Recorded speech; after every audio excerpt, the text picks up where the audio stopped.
看着蓝忘机一张俊俏的面孔在红烛交辉中逐渐放大，魏无羡紧张的心都要跳出来了。在他觉得下一刻就要喘不上气时，猛然推开蓝忘机，跳下床，肯定地问道：蓝湛，你果然还没有酒醒对吧？被推开的蓝忘机抿紧嘴，可怜又委屈地看着魏无羡。魏无羡一时心软，又走近他，伸出2根手指在他眼前晃了晃。这是几？蓝忘机眼神迷茫，捉住摇晃的手指，攥在手里。魏无羡叹息地摇摇头，我就知道，既然还醉着，那便快睡吧。蓝忘机似乎很满意这个安排，立刻点头同意，好，睡觉。然后伸手一扶，魏无羡昏浮的妖风就散开了。魏无羡有些无语问苍天了，捂紧自己，你脱你自己的衣服就好，做什么又来脱我的？洞房都要脱。蓝忘机依旧不屈不挠地拉扯魏无羡的婚服。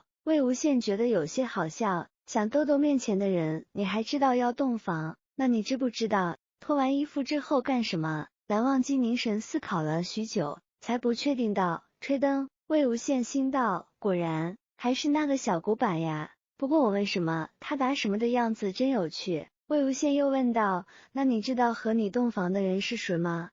魏无羡眼神亮晶晶的，看似无意又紧张的等着他回答。魏婴，我的魏婴。魏婴2个字在蓝忘机舌尖滚了一圈，似乎带着别样的沾腻和炽烈，烫得魏无羡仿佛心漏了一个的大洞，密密麻麻的绞着疼。魏无羡抬头，在蓝忘机琥珀色的瞳眸里看见自己。若此刻他还不明白自己对蓝忘机的感情，那就枉活20载了。那你喜欢魏婴吗？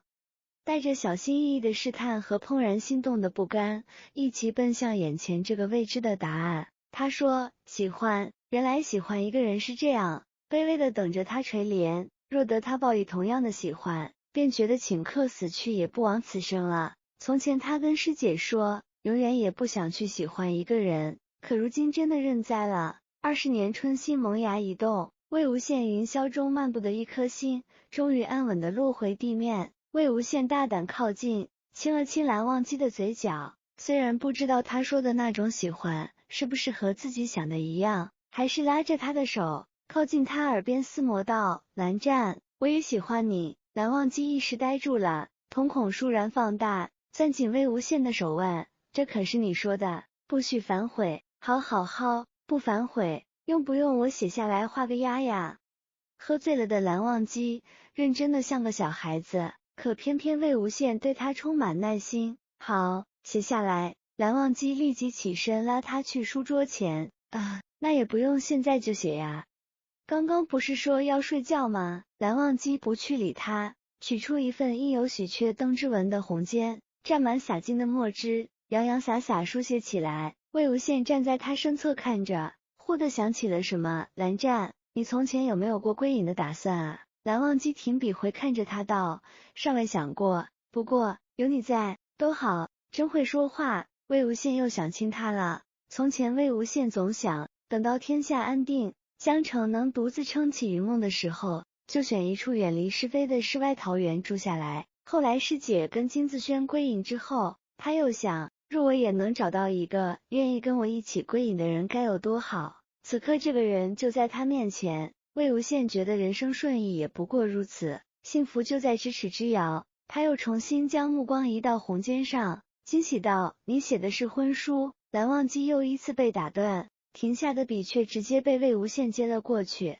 魏无羡转转眼珠，皎洁一笑，剩下的我来，一气呵成。魏无羡吹吹墨迹，心满意足地读了一遍。呈颂四海宇内，仙门同僚，天地氤氲，咸衡庆会，至此良辰吉景。姑苏蓝湛与云梦魏婴盟订婚约，结为道侣，红烛对饮，青庐交拜，珠联璧合。宋城之独其偶然，殊途同道，终于知交易之因。从此夜猎，行且告期，欲讯后嗣。兰桂腾芳，举案齐眉，寄婚姻之事托。间谍情深，束缚旅以嫌疑。鸾峰鹤鸣，欢歌偕老。情敌在御，莫不尽好。望红尘是非，于轩相扶。不期一时家世之荣，现青山白鹤，竹杖芒鞋。可结两翁山林之伴，云深一梦。结发百年，以古潼关，共救汾陵，动止万福，祝颂之至。此政，魏无羡见蓝忘机也满意的点头，立即签上自己的大名，复又递给他。蓝忘机也认真的署上名，还咬破手指按在自己名字上。蓝忘机看着魏无羡，仿佛在等着他。魏无羡讪讪一笑，签上名字就好啊，不用这么认真的吧？用的。见魏无羡迟迟下不了口，蓝忘机直接拉起他的右手食指，含入口中，